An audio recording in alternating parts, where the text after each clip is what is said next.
주님을 누리와니라. 조건적인 사랑을 누리려면 순종하라는 제목으로 말씀을 전하겠습니다.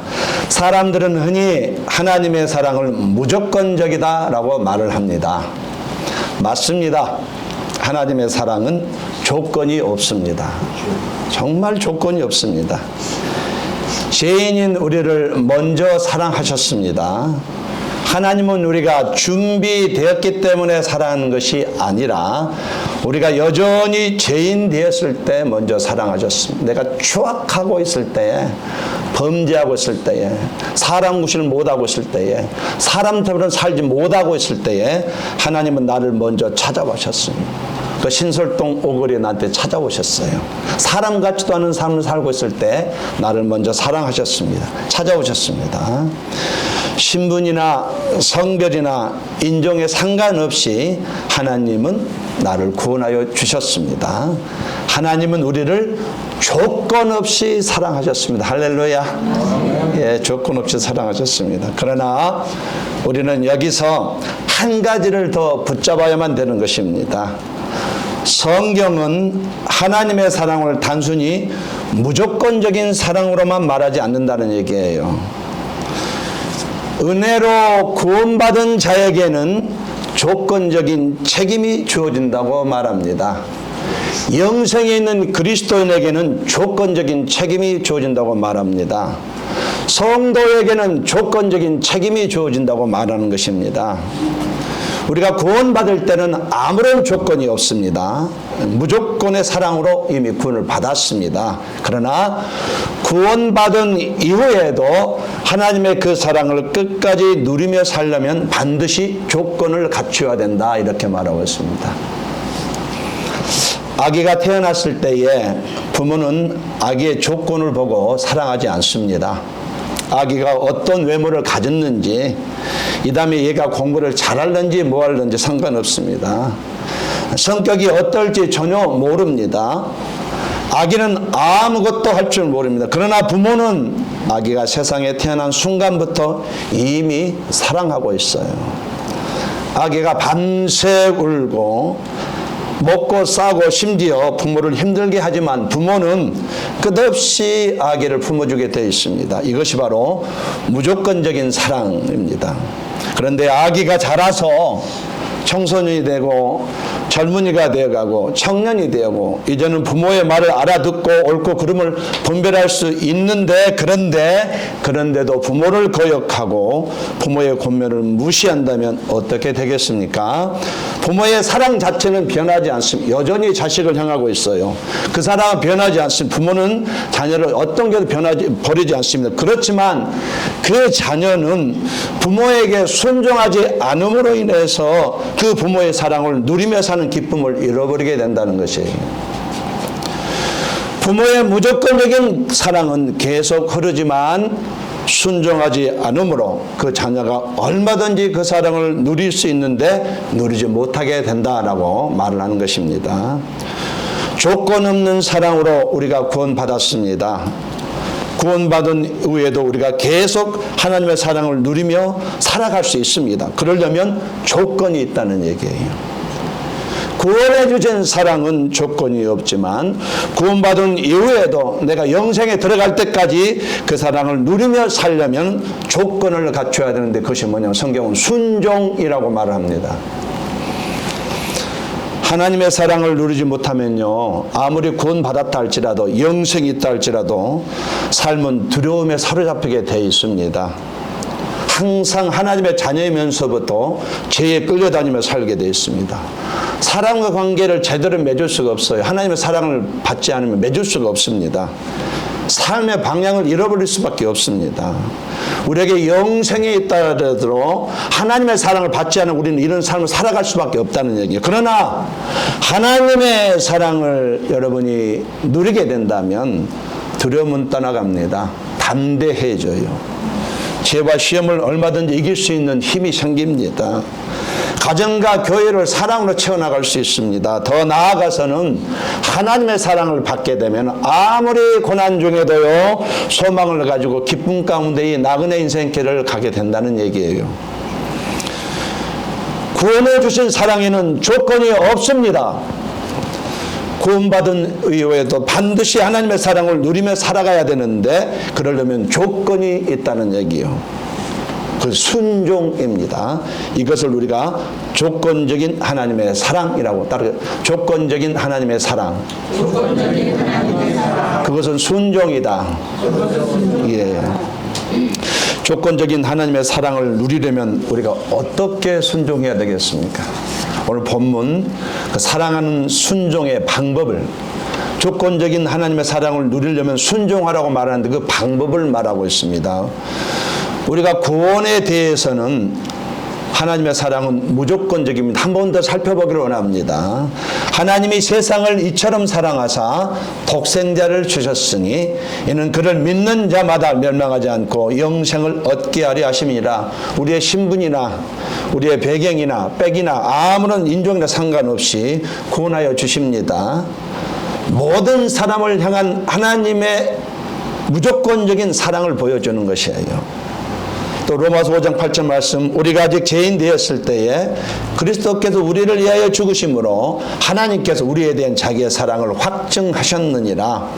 우리가 준비되었기 때문이 아니라 아직 죄인일 때에, 정말 내가 정확한 죄인일 때에 하나님이 나를 먼저 사랑하셨다. 조건이 없다는 얘기예요. 또 에베소서 2장 8절 9절 말씀에 너희는 그 은혜 때문에 믿게 되었고 그 믿음으로 말미암아 구원을 받았으니 이것은 너희에게서 난 것이 아니요 하나님의 선물이라. 행해서 난 것이 아니니 이는 누구든지 자랑하지 못하게 함이라. 구원은 선물이랍니다. 할렐루야. 우리가 구원받은데 돈 낸 적 없어요. 노력한 적 없어요. 그냥 가만히 있는데 하늘이 뚝 떨어졌어. 이게 구원이에요. 이렇게 전적으로 조건 없는 하나님의 사랑의 결과다. 하나님의 사랑했다 이거예요. 그러나 구원받은 이후에도 하나님의 사랑을 누리려면 조건이 있다. 서로는 지금 계속 강조하는 거예요. 성경은 구원받은 이후의 삶은 조건적인 하나님의 사랑이라고 말하고 있습니다. 12절 말씀에 두렵고 떨림으로 너희 구원을 이루라. 따라하겠습니다. 두렵고 떨림으로 너희 구원을 이루라. 예, 여기서 이 구원을 이루라는 말은 앞으로 구원 받아라가 아닙니다. 이미 받은 구원을 삶 속에서 완성해 가라는 뜻이에요. 할렐루야. 이미 받은 구원을 삶 속에서 만들어 가라는 뜻입니다. 구원 이후에도 사랑은 받는데 조건이 있다라고 말하는 것인 거예요. 두렵고 떨림, 이것은 공포를 말하는 게 아닙니다. 하나님을 존중하는 태도를 말하는 거예요. 존중. 하나님을 존중하시기를 예수님으로 권면드리겠습니다. 보이지 않는 하나님이라고 상당히 무시하는 경향이 있는데 그렇게 살면 복 받지 못합니다. 하나님의 구원이 값싼 은혜가 아니라 십자가라는 엄청나게 값비싼 대가로 주어진 것임을 기억하고서 하나님을 존중하는 태도로 구원을 지켜야 한다는 것이에요. 구원 자체는 무조건적인 선물이지만 그 구원을 끝까지 누리며 살아가는 삶에는 존중과 순종이라는 조건이 우리에게 반드시 필요하다라는 것을 두렵고 떨림으로 너희 구원을 이루라 이렇게 해석을 할 수 있다는 얘기예요. 유다서 1장 21절 말씀에는 하나님의 사랑 안에서 자신을 지키며 하나님의 사랑 안에서 자신을 지키며 영생에 이를 때까지 우리 주 예수 그리스도의 긍휼을 기다리라. 구원받은 이후에 하나님의 사랑 안에 있도록 자신을 지키려면 조건이 있습니다. 조건이 있습니다. 구원 자체는 무조건적인 선물이지만 그 구원을 잘 누리면서 살아가려면 존중과 순종이라는 조건이 필요하다는 것입니다. 하나님의 사랑은 결코 사라지지 않습니다. 할렐루야. 내가 오늘 죄를 짓는다 할지라도, 심지어 하나님을 버린다 할지라도, 하나님의 손을 놓는다 할지라도 하나님은 여전히 나를 사랑하고 계셔요. 할렐루야. 믿으시기 바랍니다. 이거 계산으로 하면 안 돼요. 가슴으로 받아들이셔야 돼요. 가슴으로. 우리를 향한 하나님의 사랑은 지금도 나를 계속 흐르고 있어요. 여전히 흐르고 있습니다. 내가 넘어져도 내가 실패해도 하나님은 여전히 나를 지금 사랑하고 계셔요.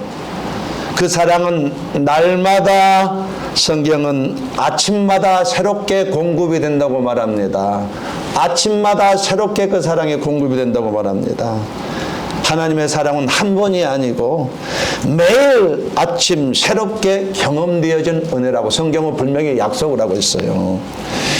이 하나님의 사랑을 우리가 경험하지 못하면 서로 다투고 무너지지만 이 사랑을 누릴 때는 힘이 생긴대.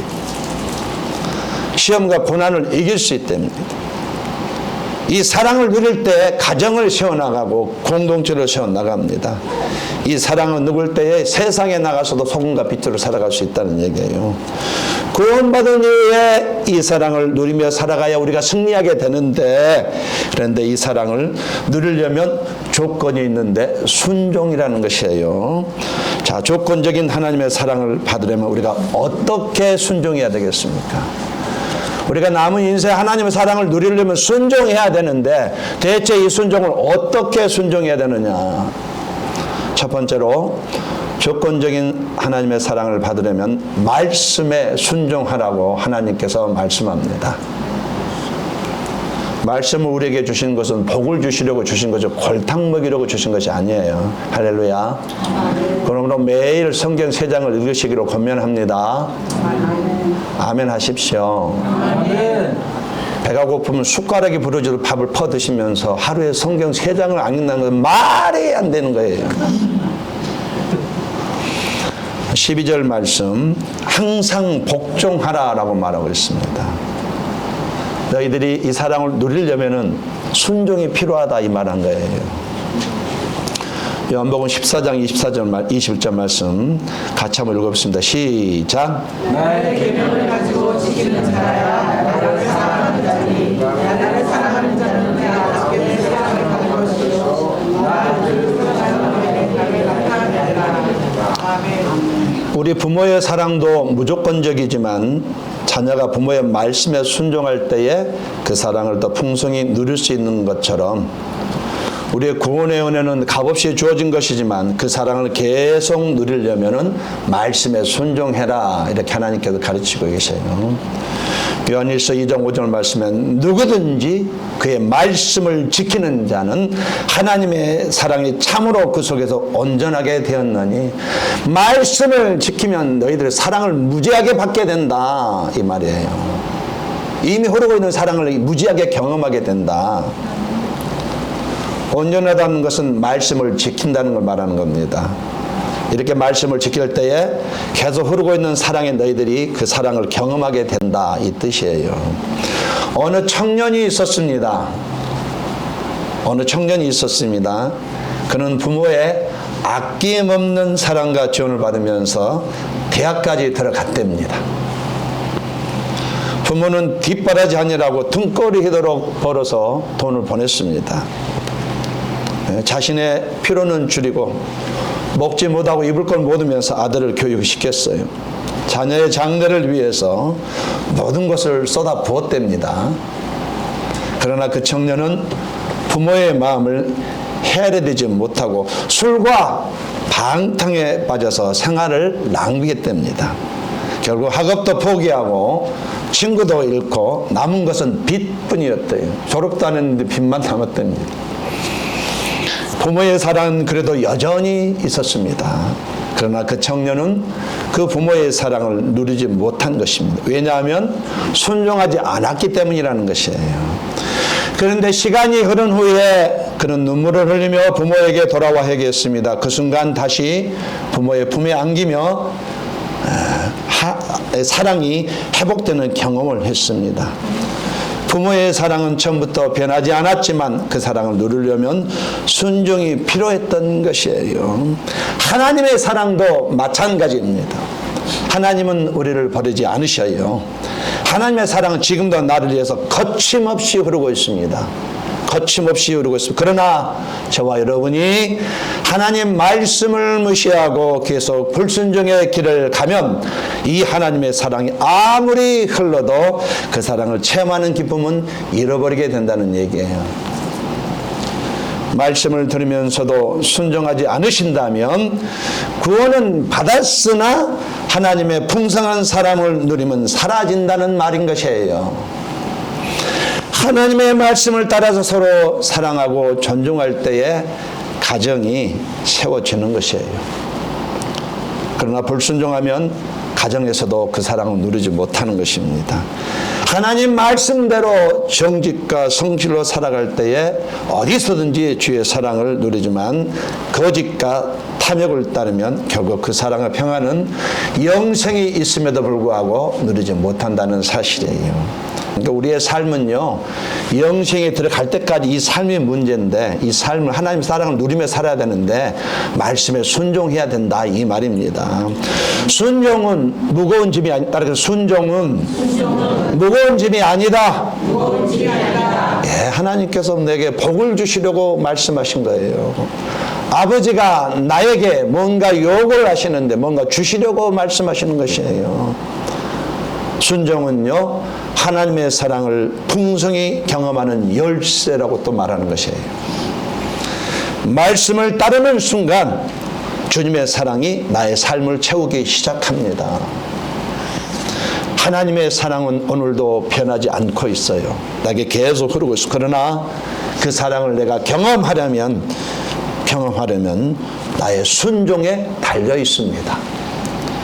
말씀에 순종함으로 하나님 아버지의 사랑을 날마다 풍성히 누리면서 사시다가 시상대에 서시기를 예수님으로 간절히 권면드리겠습니다. 그러려면 말씀을 들으셔야죠. 말씀을 묵상하셔야죠. 말씀을 읽으셔야죠.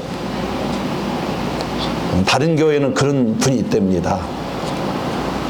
일주일간 성경을 저기 깊숙한 곳에 탁 이렇게 넣어놨다가 주일 아침에 딱 10시 50분에 그걸 찾는데요. 먼저 털고 와서 오고 12시가 딱 집어넣고. 예, 그러면 안 된다는 얘기죠. 따라하겠습니다. 하루에 3장씩 영혼의 양식을 먹읍시다. 예.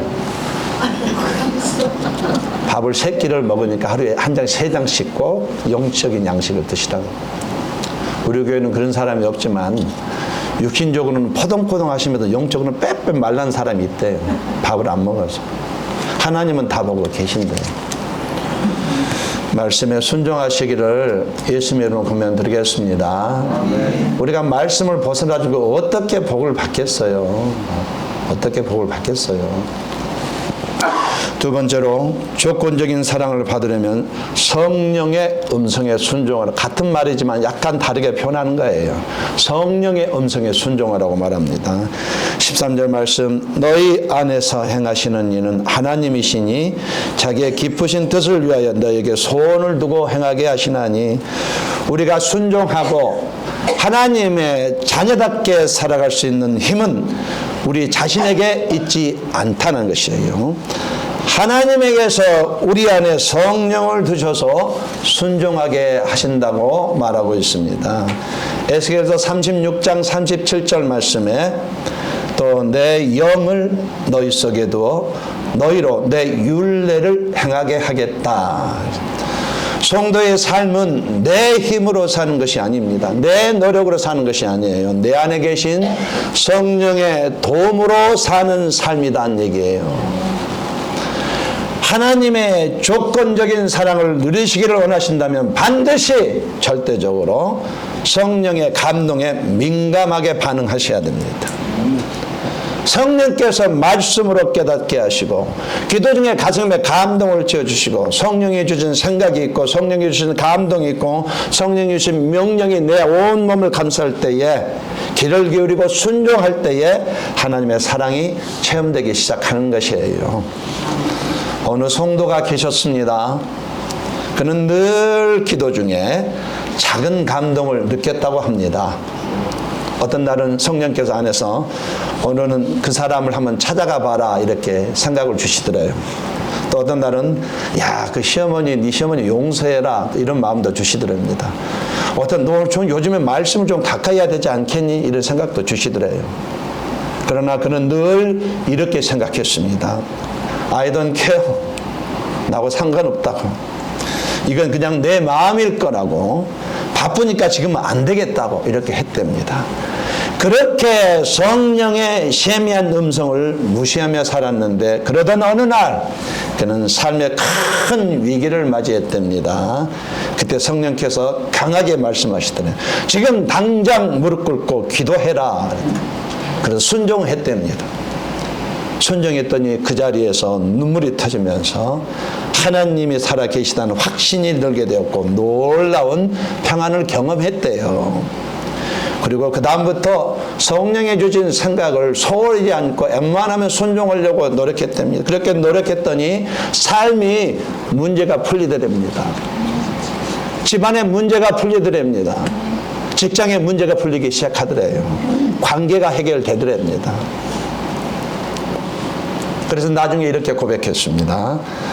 성령의 작은 감동일지라도 길을 내가 미리 기울였다면 나는 훨씬 더 일찍 하나님의 사랑과 평안을 누렸을 것입니다 라고 고백을 했습니다. 성령의 음성에 인도하심에 민감할 때 우리는 조건적인 하나님의 사랑을 삶 속에서 풍성히 경험할 수 있는 것입니다. 저와 여러분요, 매일매일 성령의 음성을 듣습니다. 오늘도 듣고 있습니다. 들을 수 있어요. 그러나 그 음성을 무시하면 구원은 잊지 않더라도 하나님의 사랑을 체험하는 삶을 메말라 가는 것이 분명한 사실이에요. 왜 하나님이 내 안에 성령을 보내주셨겠어요? 저와 여러분은 이 성령님을 존중하면 살아야 됩니다. 이분은 왕이셔요. 만왕의 왕이십니다. 가벼운 존재가 아니에요. 미국의 대통령보다 높으신 분이에요. 왕 중에 왕이시라고요. 그분이 여러분 안에 계셔요. 그분의 생각을 존중해 드리셔야 돼요. 저와 여러분은 그분을 무시할 아무런 건덕지가 없습니다. 그저 감사함으로 순종하며 가시기 바랍니다. 성령이 어떤 사람의 얼굴을 떠올리게 하십니까? 그러면 그를 위해서 기도하라는 100% 사인입니다. 할렐루야. 동의하시기 바랍니다. 아멘 하시기 바랍니다. 성령이 어떤 사람을 생각나게 하면 그 사람에게 연락 한번 해보라는 것이에요. 또 화해하라는 뜻입니다. 그때 하나님의 사랑이 나를 채우는 것이에요. 삶의 상황 속에서 성령이 거기를 가지 마라 말씀하실 때 그 음성에 귀 기울이면 사랑의 보호하심을 우리가 누리는 것이에요. 성령을 무시하면 나의 삶은 점점 메말라가지만, 그러나 그 성령의 생각에 민감하면 하나님의 사랑은 날마다 내 안에서 실제적으로 경험적으로 채워진다는 사실입니다. 성령은 오늘도 우리에게 말씀하고 계셔요. 할렐루야. 못 듣는 것은 여러분의 책임이에요. 여러분이 뭔가 잘못됐기는 안 들리는 것뿐입니다. 여러분 책임이라고요. 아무런 거 느껴지지 않을 때는 나의 책임이 여러분의 책임이라고요. 성령님은요, 조용히 속삭이실 때도 있고 나에게 생각을 주십니다.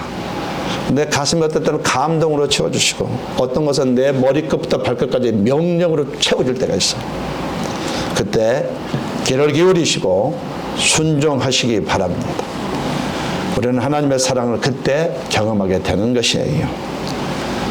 남은 인생 성령의 음성에 민감하게 살아가셔서 조건적인 하나님의 사랑을 풍성히 누리는 성도가 되시기를 예수 이름으로 권면드리겠습니다.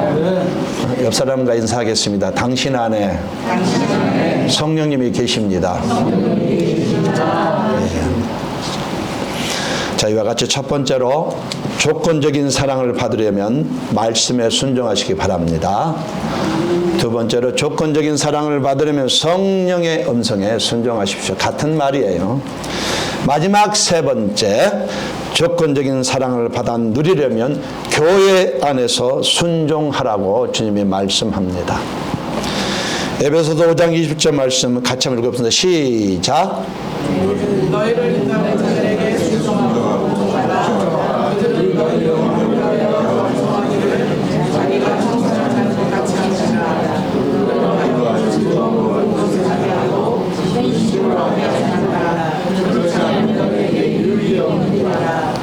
무슨 말씀인지 아시죠? 지도자를 존중하고 지도자하고 화목하고 지도자의 말에 순종하는, 이건 제 얘기가 아니에요. 주님의 명령이, 이건 명령문으로 되어 있더라고요. 제가 찾아보니까. 지도자의 말에 순종하시기 바랍니다. 그렇지 않으면 유익이 없답니다. 이걸 구약적으로 해석하면요, 제사장이 축복하지 않으면 복을 받지 못합니다. 주의종과 관계가 멀어지면 절대로 복을 받지 못하는 거예요. 동의하시면 아멘 하시겠어요? 여러분이 아멘 안 하셔도 그렇게 되게 돼 있어요. 목회자하고 바른 관계를 맺으셔야 돼요. 좀 모자라다고 무시하지 마시기 바랍니다. 예. 여러분이 목회자를 바라볼 때 저 사람이 콜링을 받았나 안 받았나 먼저 확인을 하셔요. 그의 가족을 보면 알 수 있어요. 저 사람은 진짜인지 가짜인지. 만약에 진짜라고 판명되면 웬만하면 순종하시기를 권면드립니다. 그래도 그 성도를 위해서 가장 많이 새벽마다 기도하는 것은 목회자밖에 없어요. 여러분은 여러분 자신을 기도하지 않지만은 매일 저에게 하청을 주시지만, 목회자는요, 새벽마다 한 바퀴 두 바퀴를 돌 때가 한두 번이 아니에요. 그런 사람 말은 들어주셔야죠. 돈을 달란 거 아니에요. 기도 좀 하자는데 왜 이렇게 안 하는 거예요? 기도하면 뭔가 역사가 일어날 것 같은데. 나는 그 가정을 위해서 눈물로 기도하고 있어요. 그래, 이렇게 권면할 자격이 있어요.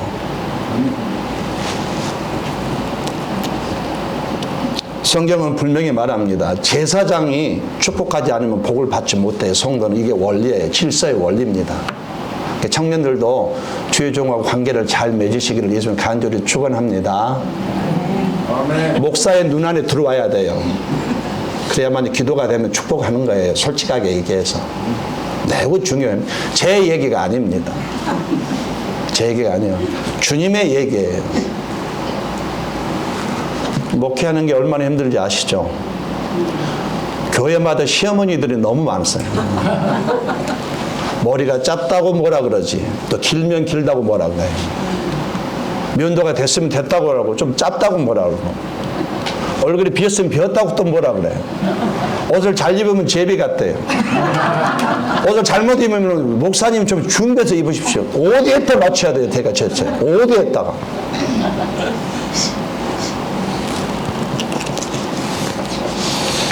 에베소서 5장 21절 말씀에는 그리스도를 경외함으로 피차 복종하라. 성도 서로끼리 서로 순종하랍니다. 서로끼리 순종하래요. 서로에게. 또 고린도서 16장 10절 말씀, 이 같은 사람들과 또 함께 일하며 수고하는 모든 사람에게 순종하라. 공동체를 위해서 헌신하는 자들에게는 순종하라고 또 말하고 있어요. 우리 교회 보십시오. 토요일마다요, 마당을 쓰는 분이 계셔요. 쉬운 일이 아닙니다. 할렐루야. 새벽부터 나와서 토요일마다 마당, 우리 교회 왜 이렇게 낙엽이 많이 쌓인지 모르겠어요. 토요일 오시면 수북이 쌓여 있어요. 근데 이것도 혼자서 다 치우셔요. 그런 분이 계셔요. 또 우리 교회는 토요일마다요, 성도들 먹이려고 밥을 해오신 분이 있습니다. 지금 우리가 국에 중독이 돼가지고 이제 안 먹으면 잠이 안 와요. 또 백힘을 돌리시고요, 밀대를 비시고요, 이런 분들이 있어요. 교회에서 가장 복을 받는 사람은 통계를 내다보니까는 설거지하는 사람이 가장 복을 받았답니다. 농담이 아니에요. 목사님들이 해봤어요. 교회에서 가장 복을 받는 사람 보니까 설거지하는 사람이 복을 받대. 꾸준히 설거지하는 사람. 할렐루야. 꾸준히, 산발적으로 꾸준히 한 설거지하는 복을 받더래요. 그래서 설거지만 하면 복 받게 돼 있어요. 꾸준히만 하면 복 받게 돼 있습니다.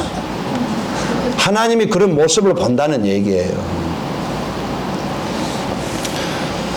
공동체를 헌신하는 자들에게 순종하라고 성경이 말합니다. 그렇게 순종할 때 그 순종하는 그 사람에게 복을, 사랑을 부어주신답니다. 하나님의 조건적인 사랑을 풍성히 누리려면 혼자만의 신앙생활로는 부족합니다. 공동체 안에서 순종해야 돼요. 교회 안에서 사랑으로서 세워주고 서로에게 순종할 때에 하나님의 사랑을 깊이 경험하게 된답니다. 여러 개의 장작이 함께 모여 있을 때는 불이 뜨겁게 오래 타지만은 그 가운데 하나를 빼내버리면 금세 불이 꺼져버리고 맙니다. 우리 신앙도 똑같아요. 혼자서는 열심히 타오는 것 같아도 시간이 지나면 서서히 식어버리는 것이에요. 하지만 교회 공동체 안에서 함께 예배하고 함께 위로해주고 함께 기도해주고 함께 사랑으로 권면하고 서로에게 순종할 때 존중해줄 때에 우리의 신앙은 꺼지지 않고 더욱 뜨겁게 타오르게 되고 하나님께서 그 모습을 보고 그 사람에게 사랑을 더 부어주신다고 성경이 말하고 있습니다. 초대교회 성도들은요, 심한 박해 가운데 있었지만 사도의 가르침에 순종했습니다. 베드로는 일자무식이에요. 베드로는 글을 모릅니다. 그런데 그들은요, 그 똑똑한 양반들이 베드로의 지시에 순종하면서 살아갔어요. 또 교제했습니다. 음식을 나누어 먹었습니다. 가난한 사람들 많았거든요. 서로 자기 음식을 갖다 줬어요. 또 서로를 기도해주고 힘썼습니다. 서로 사랑으로 세워주고 서로에게 존중에 순종했더니 하나님께서 사랑을 쏟아부어 주었답니다. 나의 신앙을 보여주는 첫 번째 현장은요, 가정이 아닙니다. 할렐루야. 여러분의 신앙을 보여주는 첫 번째 현장은 가정이 아닙니다. 세상이 아니고 비즈니스 훈련장이 아닙니다. 바로 교회예요. 동의하시면 하면 하시겠어요? 여러분의 신앙이 보여주는 것은 여기 공동체 안에서 먼저 보여주게 되어 있습니다. 교회 안에서 신앙을 보여줄 때 가정에 가서 좋은 아내가 되고 좋은 부모가 되고 좋은 자녀가 되는 것이에요. 교회 안에서가 먼저예요. 교회 안에서 뭔가 신앙을 보여줄 때에 그 다음 또 가정으로 가고 가정에서 이루어질 때 세상에 나가서 소금이 되고 빛으로 사는 것이에요. 교회에서 믿음을 보여주지 못하고 신앙의 삶을 살아나지 못한다면 저는 분명히 말합니다. 교회 밖에서도 신앙의 삶을 살아낼 수가 절대로 없습니다. 신앙생활은 교회 안에서 인정이 돼야 되고 교회 안에서 성공해야 교회 밖에서도 성공하는 것이에요. 에베소서 5장은 이것을 분명히 말하고 순서를 말하고 있어요.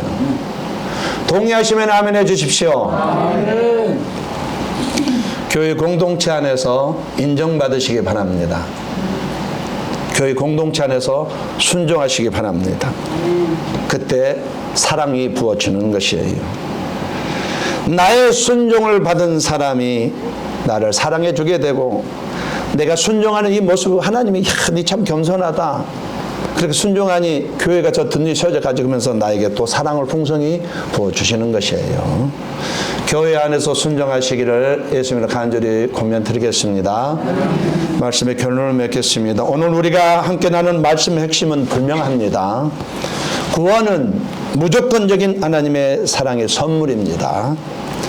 우리가 준비되었기 때문이 아니고 자격이 있었기 때문도 아니고 우리가 여전히 죄인 되었을 때 한마디로 그 추악하고 살겠을 때에 사람처럼 살지 못할 때에 정말 내가 사람인가 이렇게 살 때에 하나님이 나를 먼저 찾아오셔서 사랑해 주시고 영생을 주셨어요.